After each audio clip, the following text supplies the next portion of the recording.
Bueno, buenas tardes. Eh, Quiero agradecer al doctor César Restrepo, presidente de la Asociación Colombiana de Nefrología e Hipertensión Arterial, el haberme invitado a participar en el 23 Simposio Nacional de Nefrología de Colombia. Me hubiese encantado poder estar ahí, pero bueno, por razones de pandemia, etcétera, no lo he podido hacer. No va a faltar oportunidad. Bueno, me han encargado que de dos conferencias. Voy a comenzar con la primera, que es candidatos a trasplante renal, y me voy a dedicar a algunos puntos críticos en la evaluación para el ingreso a lista de espera. Cuando nosotros hablamos de ingresar a lista de espera, sabemos que los riñones para trasplante son un recurso escaso y por consiguiente debemos evaluar muy bien los candidatos a trasplante para que dentro de lo posible el sea exitoso. La verdad que lo ideal es que todos los pacientes que ya tienen un filtrado glomerular menor a 30 mililitros por minuto deberían ser, o uno pensar en los nefrólogos que los siguen, que son pacientes que pueden ser candidatos a trasplante renal, y lo ideal sería referirlos para comenzar a ser evaluados antes del ingreso a diálisis, porque por ejemplo en ese momento se puede decidir por un donante vivo preventive, por ejemplo. Esos trasplantes son los que tienen los mejores resultados. Por ejemplo, en España, estos datos son de la Organización Nacional de Trasplante, de la Memoria 2019, que es la última escrita a raíz de la pandemia. Es interesante ver que de los tratamientos sustitutivos de la función renal, hay un 5,5% de los incidentes que son a través del trasplante anticipado. La única forma de lograr esos trasplantes anticipados al ingreso a diálisis es si hay justamente una evaluación previo al ingreso a diálisis.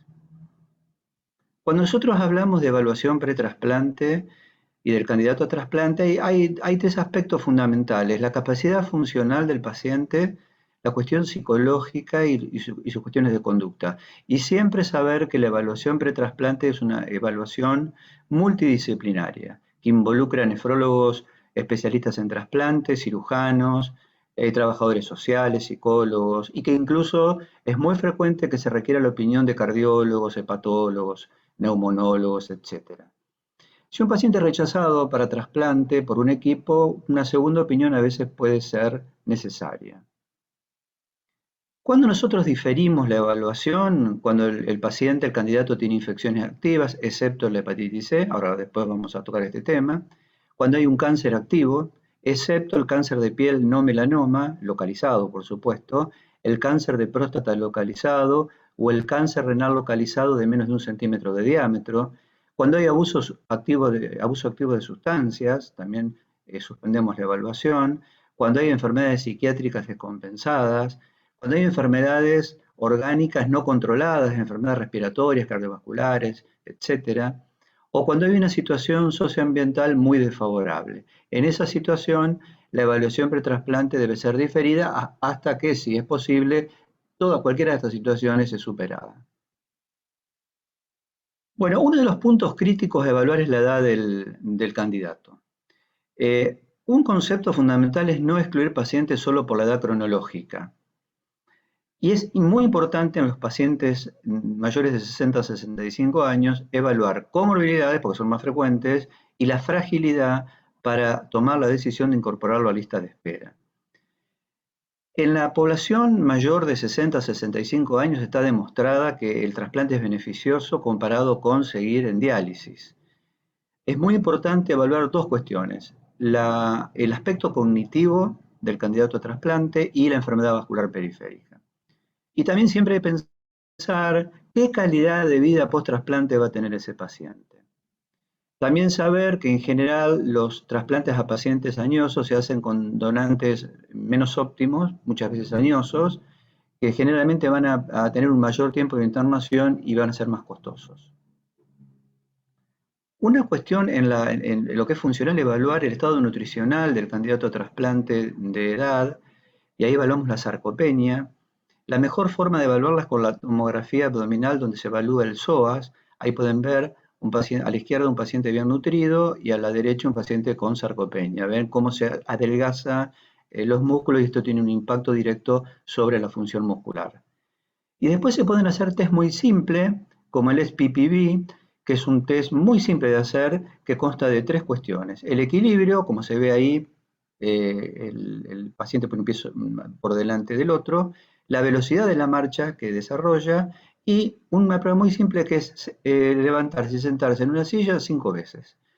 Y en base a esto se hace un score, y eso nos va a decir qué capacidad funcional tiene ese paciente añoso. Esta es la lista de espera de Argentina.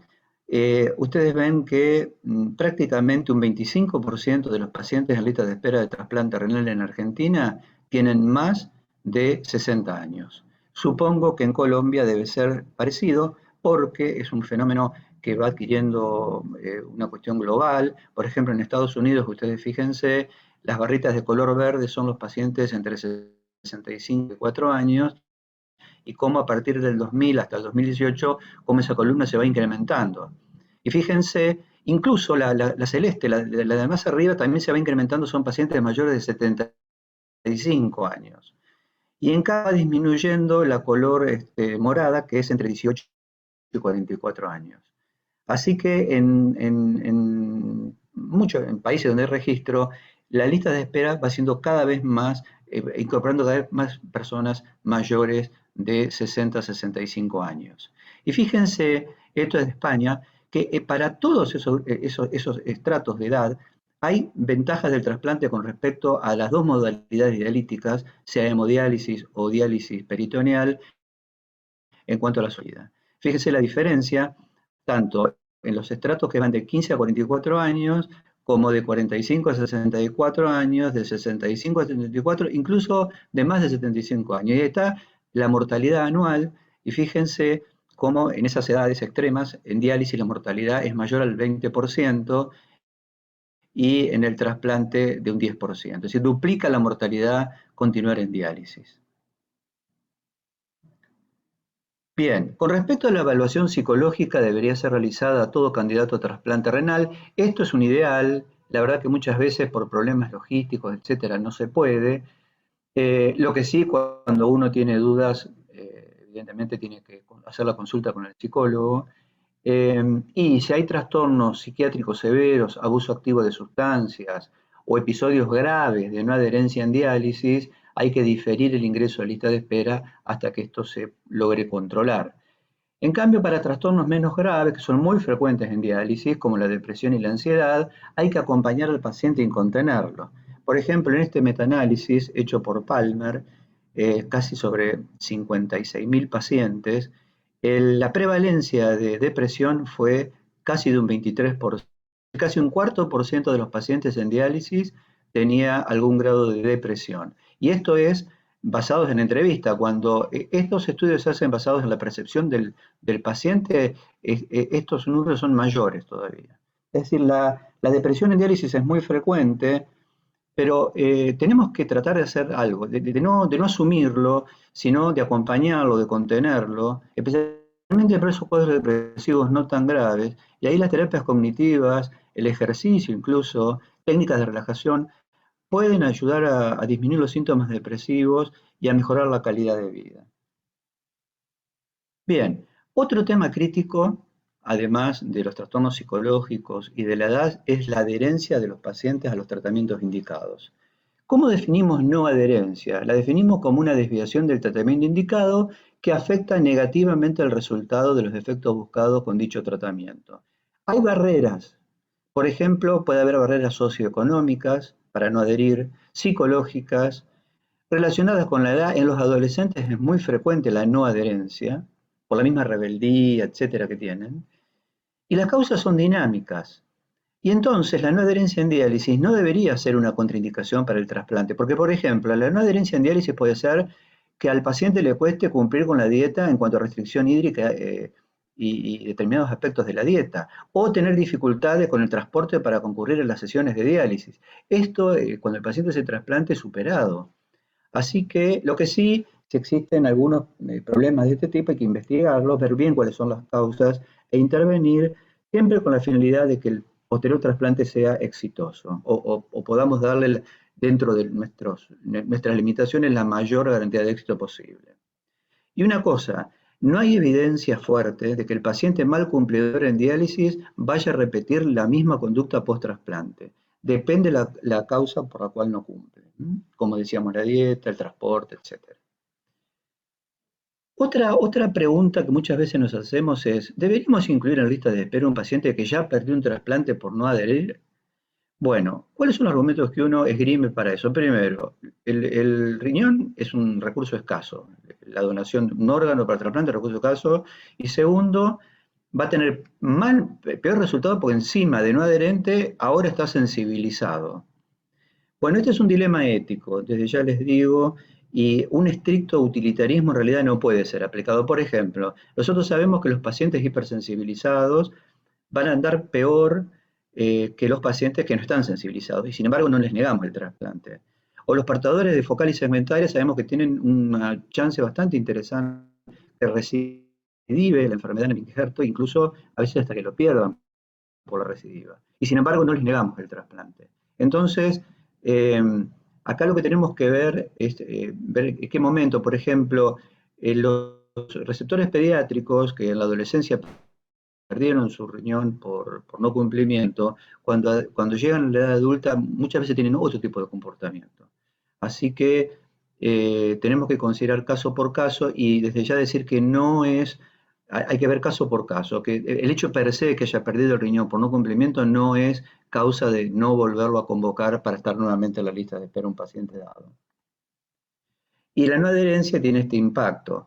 La mayoría de los riñones se pierden por rechazos mediados por anticuerpos y de ellos la mitad son no adherentes. Así que una persona sea no adherente es un dato que, digamos, puede jugarle muy, muy en contra en el post-trasplante. Otro punto crítico de la evaluación es el tabaco. El paciente candidato a trasplante debe abandonar el hábito tabáquico previo al trasplante. Ese es el mensaje para el paciente. Y no basta con decirle, mire, señor o señora, usted lo que tiene que hacer es dejar de fumar, porque la verdad, con ese consejo, la mayoría no deja. Lo importante es incluir a los pacientes en programas específicos de abandono del hábito de fumar, que existen, con, medicación incluso para evitar la abstinencia. Y además tener en cuenta que los fumadores importantes, además de dejar el hábito, tienen que hacer el screening para cáncer de pulmón, con TAC de tórax, especialmente mayores de 45 años.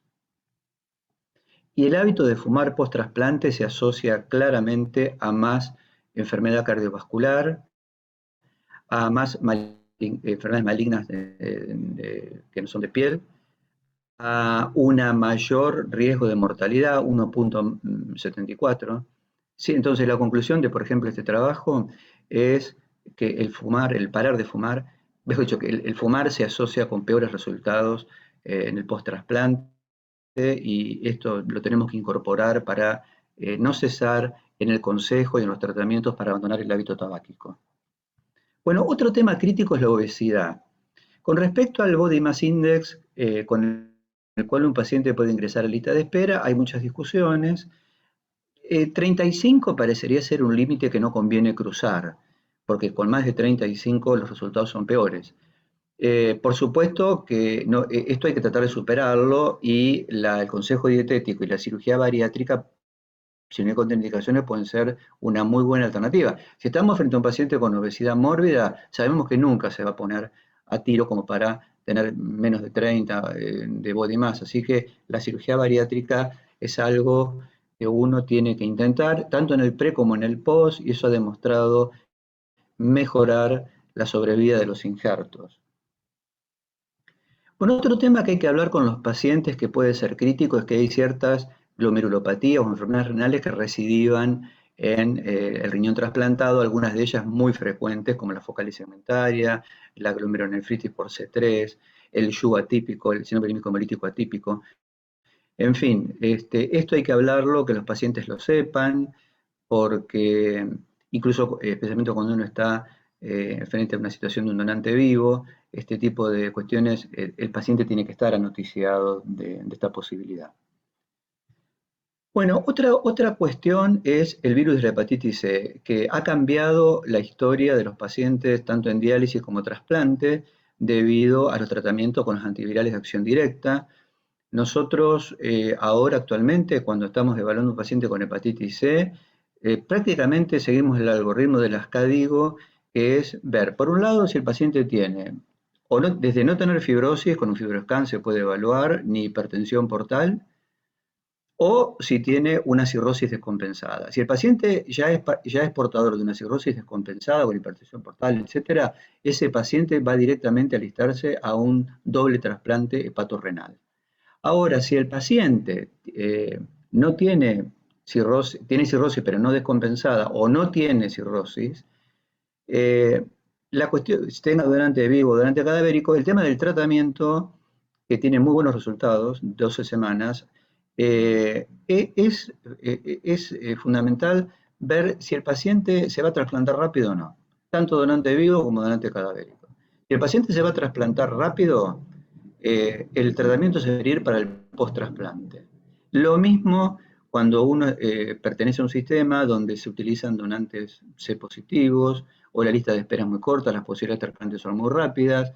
Entonces, en esas situaciones se puede esperar al post-trasplante. Si no es esa la situación, en el caso del donante cadavérico, como es en mi país, Argentina, el paciente hay que tratarlo cuando está en la lista de espera. ¿Mm? Entonces, eso es lo ideal. Eh, Cada vez disponemos más de estos tratamientos y la verdad que la respuesta es muy buena.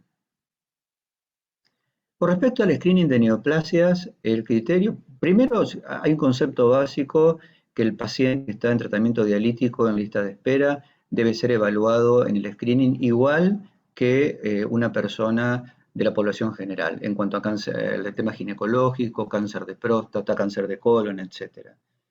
En el caso de que el paciente haya tenido una enfermedad neoplásica, el cuadro debe estar en remisión total sin datos de actividad para poder estar en lista de espera. Habitualmente se consideraba entre 2 y 5 años, aunque estas recomendaciones, la verdad, están basadas en opinión de expertos y no evidencias firmes. Esta cuestión se está revisando, en determinados tipos de neoplasia somos cada vez más permisivos, por supuesto tiene que estar controlada y no haber ningún dato de metástasis ni nada, ¿no? Pero más permisivos teniendo en cuenta la mortalidad que tienen muchos de estos pacientes en diálisis. Eh, Hay cánceres que no tienen tiempo de espera, por ejemplo, un cáncer de piel no melanoma resecado totalmente, un cáncer de cuello uterino in situ resecado, un cáncer de próstata con score de Gleason menor a 6, un cáncer renal incidental de menos de 1 centímetro de diámetro. Todas esas neoplasias, una vez extraídas, resecadas, pueden participar de la lista de espera sin ningún tiempo. Y, por supuesto, acá el abordaje es multidisciplinario, especialmente con el área de oncología. Bueno, con respecto a otro punto crítico y fundamental, es la enfermedad vascular, enfermedad coronaria. Ustedes ven en este gráfico que está evaluando las muertes por 100 pacientes años por versus el tiempo, cómo la causa cardiovascular, que es la línea marrón, es la principal causa de pérdida, de muerte de los, bueno, primero de pérdida de pacientes, mortalidad de los pacientes, y muchos de esos pacientes mueren con injerto funcionante. Fíjense que la causa cardiovascular es muy prevalente en los primeros meses post-trasplante, es muy alta incluso, en el perioperatorio, sería todo relacionado con la cirugía, después cae y después empieza a aumentar lentamente hasta transformarse en la principal. Estas causas desconocidas son pacientes que se han perdido de seguimiento. Y al revés, la causa oncológica es muy baja al principio, pero es una causa que va aumentando los tumores post-trasplante a medida que se va desarrollando, a medida que va avanzando el periodo post-trasplante. Pero entonces la evaluación cardiovascular es central en un paciente candidato a trasplante. Los pacientes asintomáticos que vamos a evaluar son especialmente los pacientes que tienen factores de riesgo y hay que evaluarlos con test no invasivos como ergometría o ecoestrés o medicina nuclear. Y hay que saber que estos tipos de test tienen un 20% de falsos negativos con respecto al gol estándar que es la cinecoronariografía. La American Heart Association y el Colegio Americano de Cardiología recomiendan realizar test de estrés no invasivos para candidatos a ingresar a lista de espera si el paciente tiene 3 o más de estos factores de riesgo. Fíjense qué fácil en nuestros pacientes en diálisis es juntar 3 o más de estos factores, que son diabetes, en Argentina es la principal causa de ingreso a diálisis, enfermedad previa cardiovascular, duración de diálisis mayor a 1 año, en nuestro país, por ejemplo, en Argentina es muy frecuente, edad mayor a 65, decíamos que cada vez hay más pacientes añosos en la lista, hipertensión arterial, en diálisis es muy frecuente, fumar o tener dislipemia. Bueno, con 3 o más de estos factores, que les insisto, nuestra población en diálisis no es tan difícil encontrarlos, ya es indicación de hacer pruebas de estrés. Si el paciente aparecen datos de isquemia o el paciente tiene síntomas, hay que pasar a cinecoronariografía, especialmente si hay síntomas, y el paciente ser resuelto antes de ingresar a la lista de espera. Los pacientes que recientemente fueron intervenidos, muchas veces tienen que esperar un tiempo prudencial, porque muchas veces están recibiendo clopidogrel con aspirina, y el clopidogrel ustedes vieron que no es fácil el sangrado por clopidogrel no es fácil de revertir, así que cuando uno coloca stent, eh, eh, eh, un mes por lo menos de colocado el stent, tendría que estar fuera de la lista, o cuando se colocan estrés con drogas por lo menos 6 meses, ¿no? Y por supuesto la medicación en el perioperatorio con betabloqueantes, estatinas y aspirinas, en el momento del trasplante hay que continuarlas. Muy bien, y desde el punto de vista inmunológico, estratificar el riesgo inmunológico. Este es otro de los puntos críticos en los pacientes que están en lista de espera. Hay que tener una muy buena relación con el médico que lo dializa al paciente para que nos pueda alertar de transfusiones que pueden sensibilizar al paciente, embarazos, etc. Por eso es que tiene que haber una muy buena comunicación entre el equipo que dializa y el equipo que trasplanta. Hay que testear los anticuerpos anti-HLA al momento de la evaluación pretrasplante y luego periódicamente cuando están en lista de espera, especialmente si hay eventos sensibilizantes. Lo ideal es evaluar por fase sólida y la tipificación HLA por biología molecular. Lo ideal por lo menos tiene que ser AB, DR y DQ. Los DQ son los más peligrosos. Ya C y DP es algo que habitualmente puede estar aconsejado por la sociedad de histocompatibilidad, etcétera, pero habitualmente no lo hacemos. Tampoco está, digamos, aconsejado detectar test para anticuerpos no anti-HLA de rutina o los fijadores de complemento del C1Q. Y cuando los pacientes están sensibilizados, hay que hablar con ellos para que sepan que muchas veces participan de operativos y el crossmatch les da positivo por esta sensibilización. Entonces, es importante apoyar a los pacientes para que no se desanimen y sigan participando de los operativos. Bueno, con esta última diapositiva finalizo y quedo dispuesto para las preguntas, agradeciéndoles nuevamente. Y ahí está esa muy linda catedral de Manizales que no conozco, pero que espero poder conocer porque realmente el doctor Restrepo me ha hablado muy bien de Caldas y de Manizales y entusiasma mucho su invitación. Así que espero muy pronto poder andar por ese lugar. Muchas gracias.